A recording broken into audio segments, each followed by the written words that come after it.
This podcast is brought to you by Healthy Dog Tool. Healthy Dog Tool is available for free to any caring dog lover, which I'm sure is you. If you want to keep your dog healthy and if you're looking for a solution to your best friend's health challenges, Healthy Dog Tool will help you custom select relevant articles, courses, learning, and supplements that are best suited for your dog.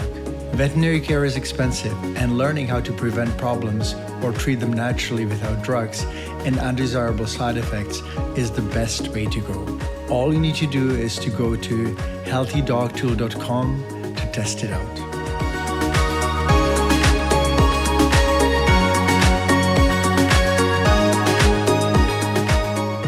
Hello, my dog lovers and other folks. This is Dr. Peter Dobias, and you're listening to Not Just About Dogs. I think today we need to talk puppies again, and I know most of you love puppies. I think puppies are a little bit of a natural miracle because they developed to be cute. I think the canine species has evolved with that in mind, that they had to be adopted, they had to be looked after by humans, and having cute puppies actually makes a lot of sense because then nobody can say no to a puppy. Anyway, in the next 3 podcasts, I'd like to talk about 3 very harmful myths that have been negatively altering the lives of many dogs. I love meeting new puppy owners, and most of them are not much different than the human parents. The same instincts kick in, the same hormones, the same need to care for them and worry about them. I also know that the firstborn child and first adopted puppy are very similar because it's a little scary.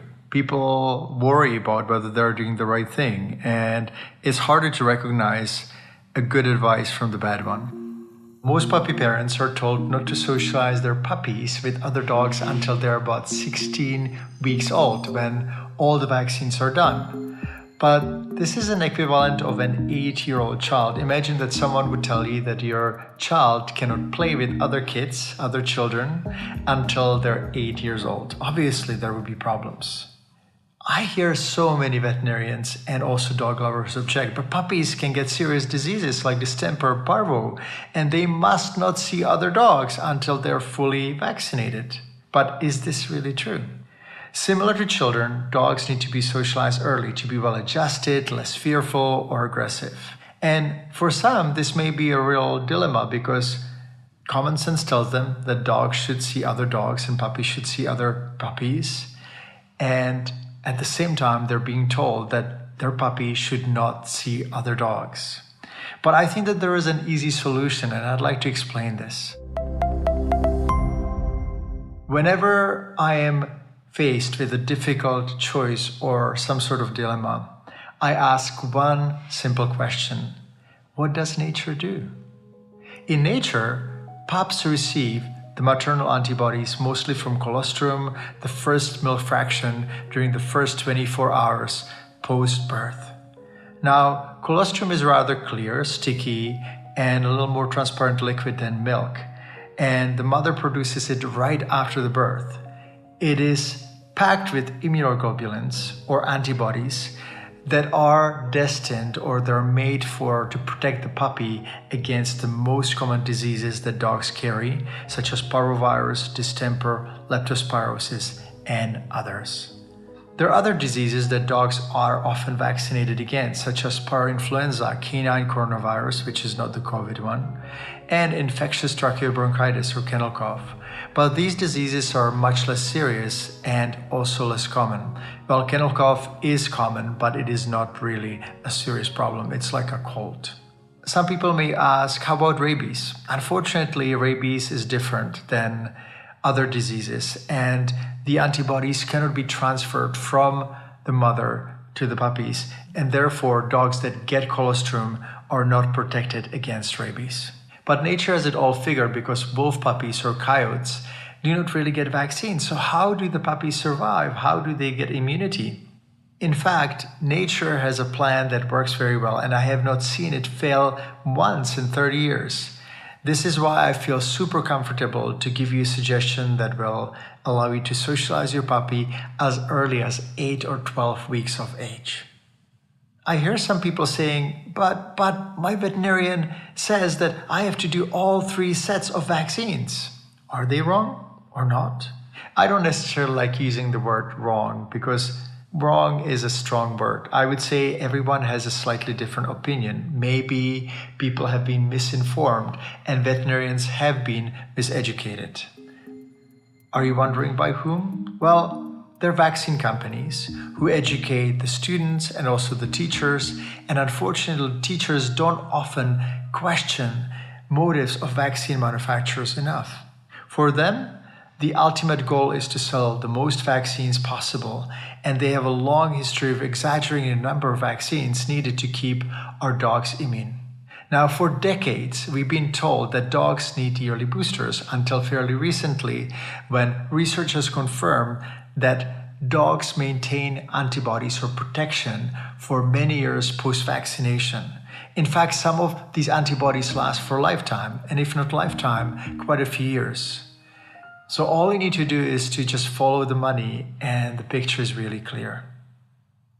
So how do you keep your dog and your puppies safe and well socialized?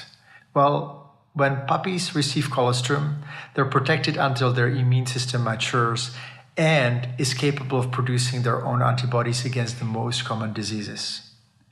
The only time they would not be protected is if the mother didn't have sufficient antibodies at birth when the colostrum is produced. In such cases, puppies may not be protected.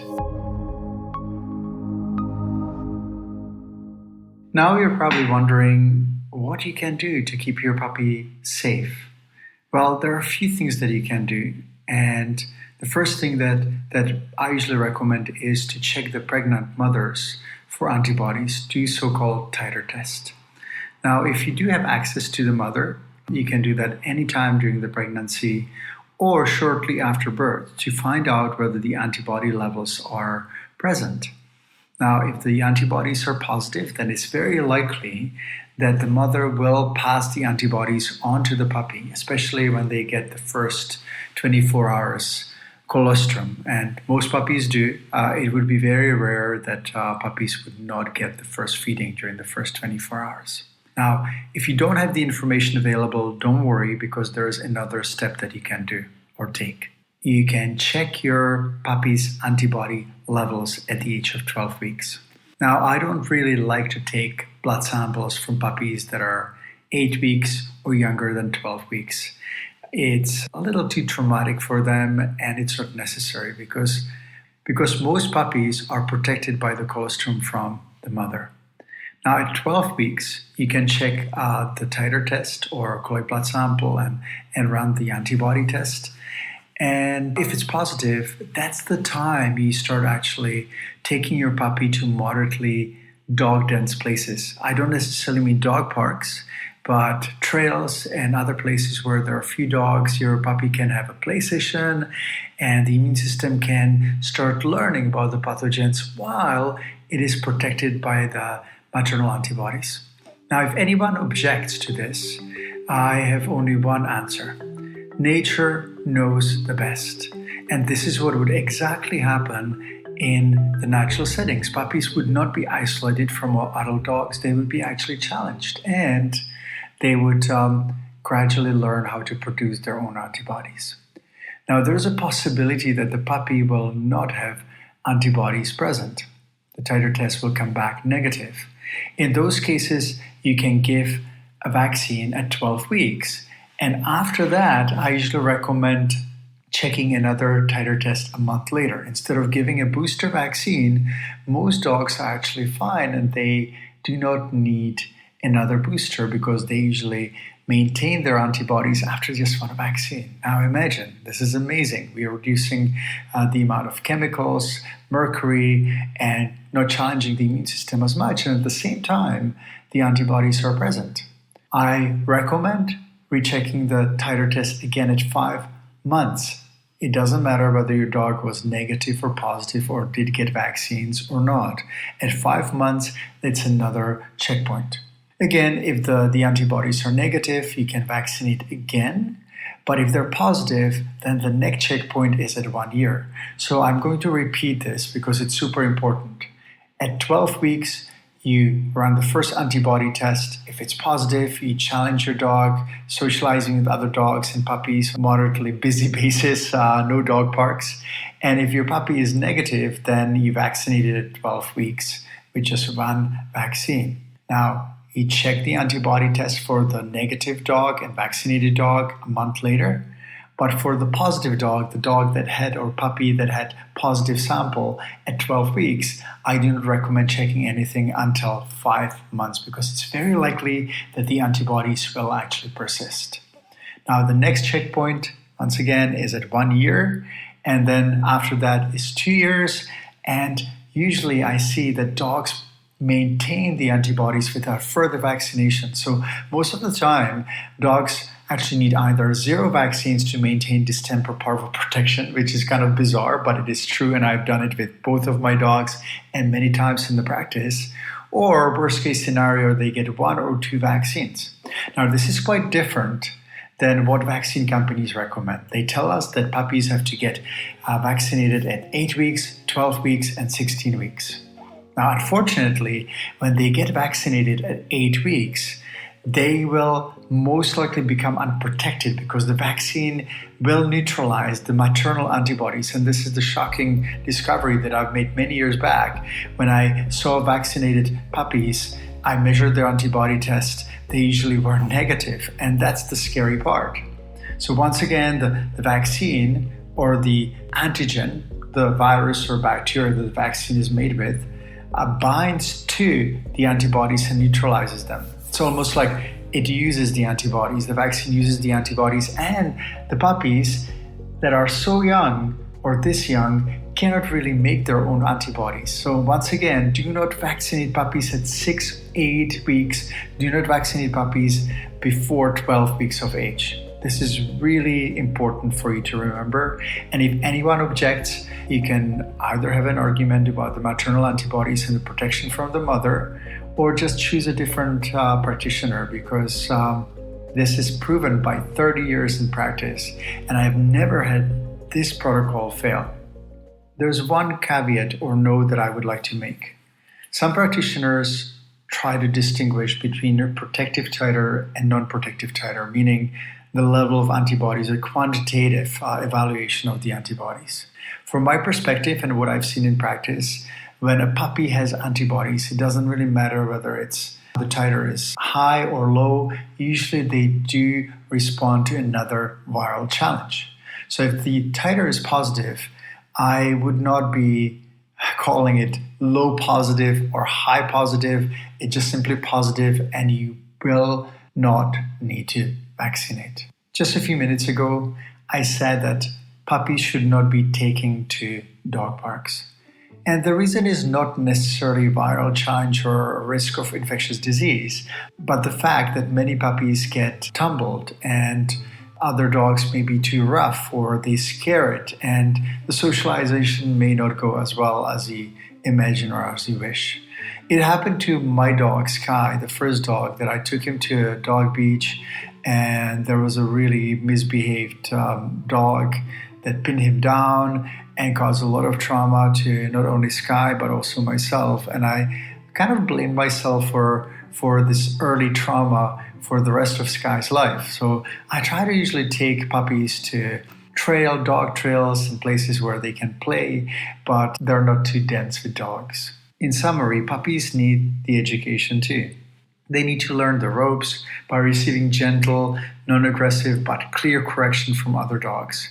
This may include posturing by other dogs, telling them off, with some growling or gentle holding their scruff or the lip. But this is the necessary school that equals to the daycare in the human world for human children.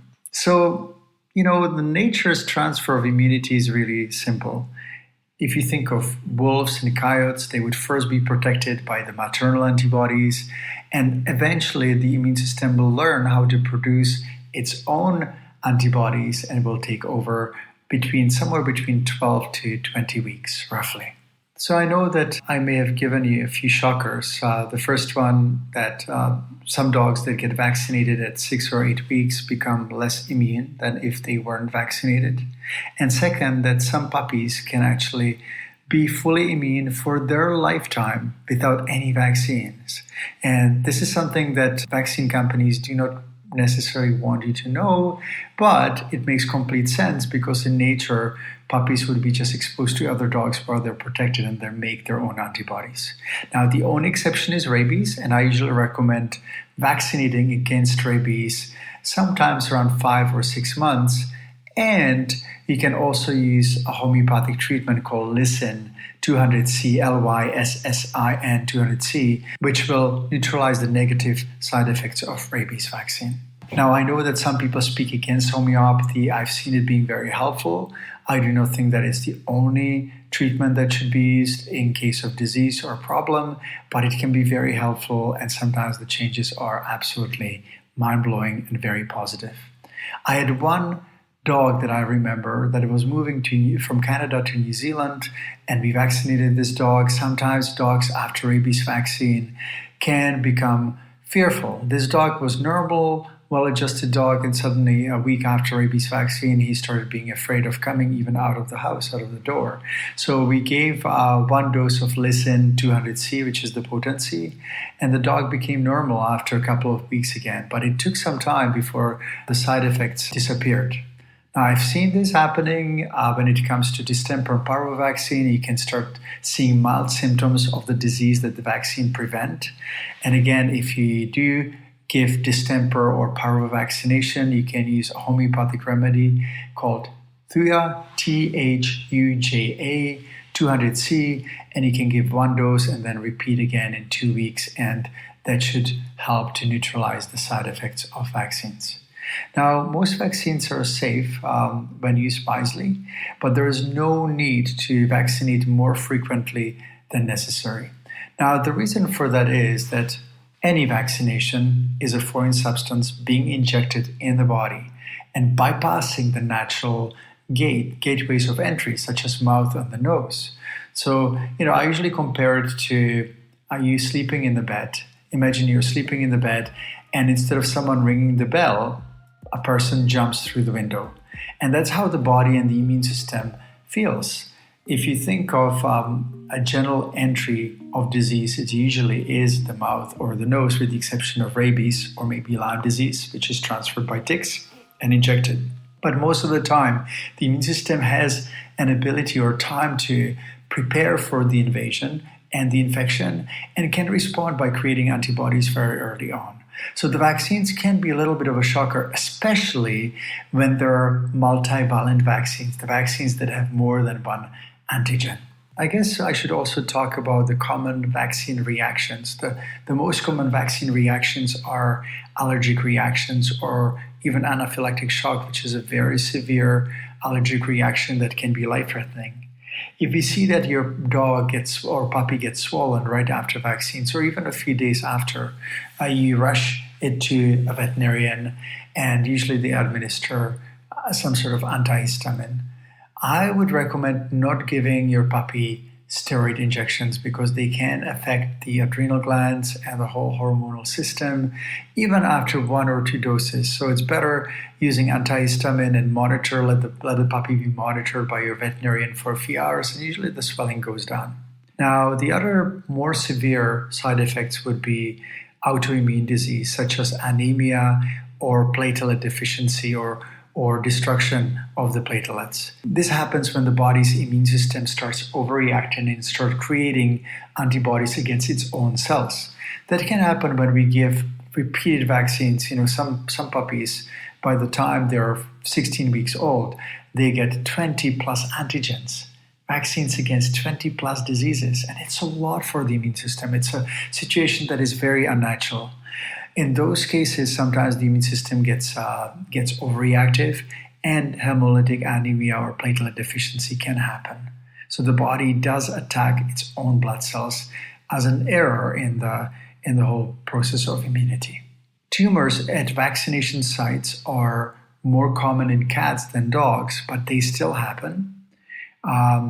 the immune system also can get suppressed and compromised if it does have a lot to do, if there are 20 antigens given within very short period of 2 months or so. The immune system sometimes get depressed and suppressed, and we may start seeing early signs of cancer. This is not very common, but some of the side effects can last or can show up later in the life, and nobody can really prove if it is related to vaccines or not. That's why I usually say let's act on the side of caution and minimize these substances to whatever it takes to create good immunity without vaccinating too often. Organ disease is another possible side effect. I have seen vaccines mimicking or causing symptoms of the disease that are supposed to prevent. It's not necessarily full-blown disease, but it may affect organ function and the whole body. Skin irritation and rashes are very common. Again, allergic reactions as a result of a reaction of the immune system, sometimes chronic digestive issues, diarrhea. I saw one little dachshund, many years back that stopped eating right after vaccination. And the new clients came about a year later complaining that the dog is not eating and that there was a sudden change after vaccines. And we just gave one dose of Thuya, the homeopathic remedy that I mentioned, and the dog started eating really well again. So there was, those are situations where there's no question that treatment, including homeopathic remedies, works. And I've seen that over and over and over. Now, I'm telling you this, I have nothing to gain from. I do not sell homeopathic remedies. I do not vaccinate dogs myself.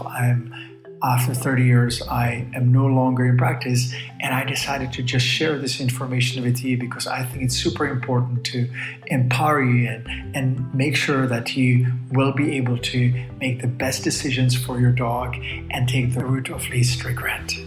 Some people ask me, well, could vaccination be seen as natural? I do not think so, and the reason is very simple. I mentioned the bypass of the natural entryways, the mouth and the nose. Vaccines cannot be seen as natural because they're injected directly. So what vaccines does your puppy or adult dog need? The vaccines that I would consider if the antibody test is negative would be distemper, parvovirus, leptospirosis only if it's common in your area, and also rabies if it is present in your area. The vaccines that I would avoid or I consider unnecessary would be adenovirus, parainfluenza, and coronavirus, which is different than the COVID virus. The vaccines that should be avoided at any cost is Lyme disease vaccine because I've seen that cause symptoms of joint inflammation, arthritis, and I saw puppies that would be maybe 1 or 1.5 years old, and they would already have arthritic changes around their spine. And I think that vaccine has not been approved in people because it's considered unsafe. Bordetella or kennel cough is one of the most controversial vaccines, mainly because it's requested for boarding and sometimes for veterinary clinic visits. However, kennel cough is just a common cold of dogs, and usually it's self-limiting and it doesn't require any treatment, and complications are very rare. It's very similar to a cold. If you have a complication of a cold, I guess it can happen, but it would be very seldom. There's one more thing that I'd like to talk to you about, and that is how to navigate this whole issue with your veterinarian. Whenever I give the above information and suggestion to dog lovers, they often comment that it is difficult to oppose or disagree with the veterinarian because they just feel judged.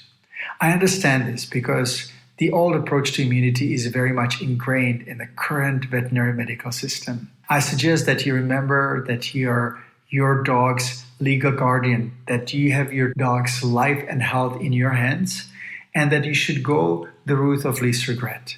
I know it's sometimes unpleasant to challenge an authority or doctor who has years of education, but to be honest, I think that most vets don't mind to be challenged. I never minded to be challenged if I knew that it was coming from a good place. I am not here to tell you what to do, nor is your veterinarian. You're the decision maker, and the only thing that you need is information that makes sense to you. No matter what, medicine and disease prevention should always be about keeping your dog safe while minimizing the negative effects of drugs and vaccines. It is the best way to keep your dog healthy for many years to come, and it is the root of least regret. If you have any questions, you can always go to our website at peterdobias.com. You can also contact us through the website, and make sure that you use the blog, because there is a lot of articles and information that will make you feel more secure in your decision making, and most of all, will help you keep your dog healthy for many years to come. Have a wonderful day, and give your dog a hug for me. Take care. Oh, one more thing. Don't forget to subscribe to our newsletter. It comes every week on Saturday, and you will be able to learn information that is not presented anywhere else. Take care.